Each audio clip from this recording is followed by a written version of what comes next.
Vicente Muñoz Madero nació en Quintanar de la Orden, en el Común de la Mancha, lugar a donde siempre regresa, apasionado del campo, su ritmo y su vida. Es cirujano oncológico, con acreditación europea y norteamericana. Una parte de su trabajo consiste en estudiar, tratar y aprender el cáncer en países de bajos recursos, buscar soluciones alternativas económicamente posibles para el cáncer en el entorno de la pobreza. Se define como especialista en el dolor de los pobres. Autor de literatura científica, ha usado de lo vivido para escribir una primera novela, El zoológico paralelo, donde presentaba a los que ocupan el papel de presas criados para alimentar y servir al instinto y al instante, de quienes ocupan el papel de fieras en el zoológico humano.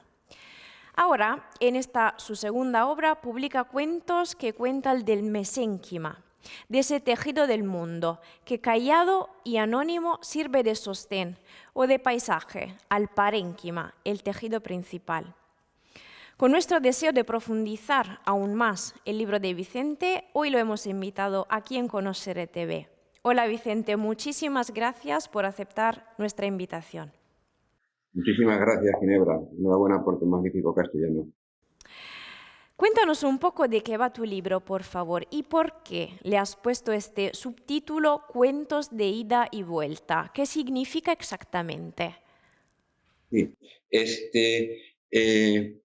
En primer lugar, el libro pues, está en un contexto en el que, como tú bien has dicho, yo me he dedicado toda la vida a escribir por profesión, literatura científica, y ya cuando dicen que el diablo de viejo se hace sifafrate, cuando ya estoy terminando, pues he decidido publicar todo lo que he escrito durante mi carrera, sobre todo mi carrera en estos países emergentes donde he trabajado. Empecé escribiendo el zoológico que hablaba sobre el mal y lo ubiqué en el primer mal que conocí yo, que fue la dictadura de Batista en Guinea Ecuatorial.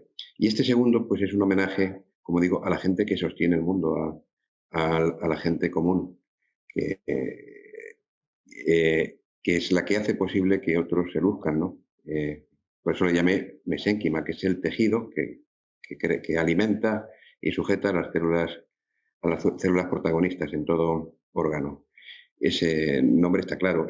Respecto a ida y vuelta es algo que en España tenemos, que es muy curioso y muy bonito. Cuando empezamos a ir a América, los españoles, en el siglo XV, XVI, pues la gente, sobre todo del sur de España, del centro-sur de España, manchegos como yo, andaluces, extremeños, llevaban sus canciones allí. Y durante los siglos esas canciones se han ido modificando con contenido y con ritmos americanos. Y volvieron a España. Entonces estos cuentos, como son escritos por un español, pero que está maleado o bieneado por América, sobre todo, aunque también hablan de África, pues les he puesto cuentos de ida y vuelta. En España lo entienden muy bien, pero entiendo que en otros países, concretamente en Italia, pues les suena un poco raro. Claro, en nivel internacional, como es propio la publicación del libro, es importante aclararlo y definirlo bien. Y hemos dicho antes que eres un autor, en realidad, que naces como autor de literatura científica. ¿Qué tal fue pasar a la novela, a la ficción, ¿no? ¿Por qué sentiste esta necesidad? Bien, bueno, para mí fue un placer pasar de la literatura científica a la literatura creativa. La literatura científica es el resultado de un equipo multimodal donde afortunadamente la estrella o el sentimiento es el equipo. Y esto es algo individual, ¿no?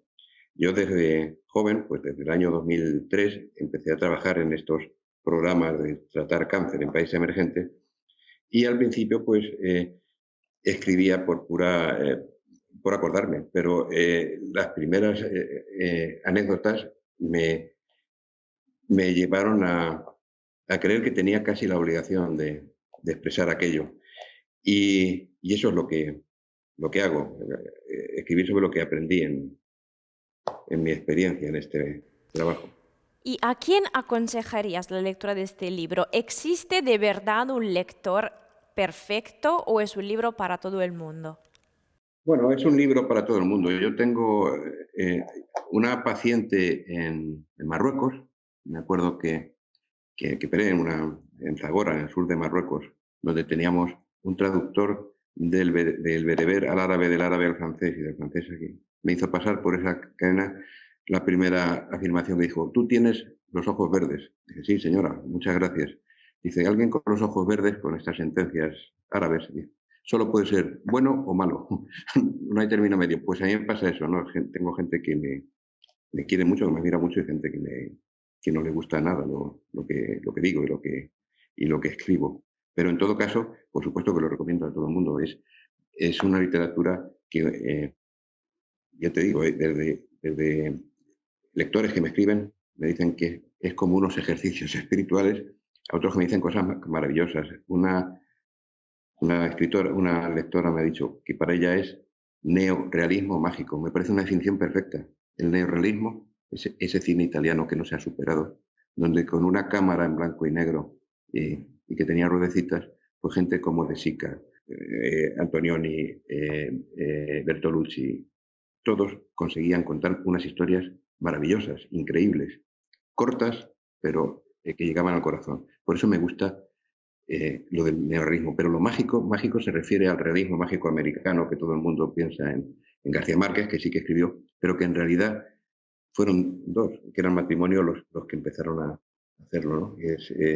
Fue Elena Garro, sobre todo, una fotógrafa que se hizo magnífica escritora y escribió Recuerdos del Porvenir, y su marido, que escribió el famosísimo Pedro Páramo, que todos dicen que es el paradigma del realismo mágico. Esas dos cosas me honran que me lo dijeran, porque es lo que persigo. La magia que yo escribo y las cosas que pasan como mágicas no tienen que ver nada, por ejemplo, con la literatura de Allan Poe o de Overcraft, que esos eran pues fantasías con extraterrestres, intraterrestres, muertos, vivos y tal, no. La mía es una magia que, como la de Elena Garro, que no inventamos, sino que describimos, es una narración. Yo lo explico, y con esto termino para no hacerme muy pesado, de una forma bastante fácil, de una forma cuántica. La física cuántica dice que en el centro de la realidad sucede lo que decía Newton,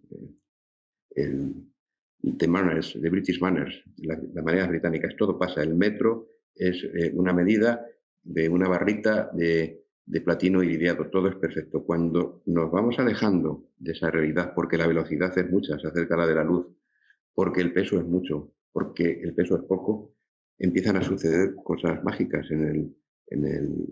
cuando empiezan a suceder estas cosas. Los cuánticos hablan del horizonte de sucesos, es decir, que hay un horizonte con la velocidad muy alta o la gravedad muy baja o viceversa, en que el tiempo puede adelantar el espacio e incluso uno puede ser dos. Eso es lo cuántico. Bueno, pues yo creo que cuando las vidas se disparatan o se esfuerzan tanto como las que he conocido, empiezan a pasar cosas mágicas. Yo creo que he tenido la suerte de vivir en el horizonte de sucesos humanos, y es lo que escribo.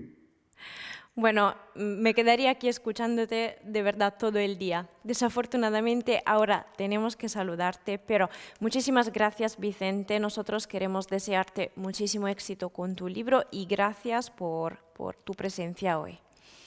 Gracias por vuestro interés, Ginebra. Mesénquima de Vicente Muñoz Madero está disponible ahora en librerías y plataformas digitales. Es una publicación de Europa Ediciones.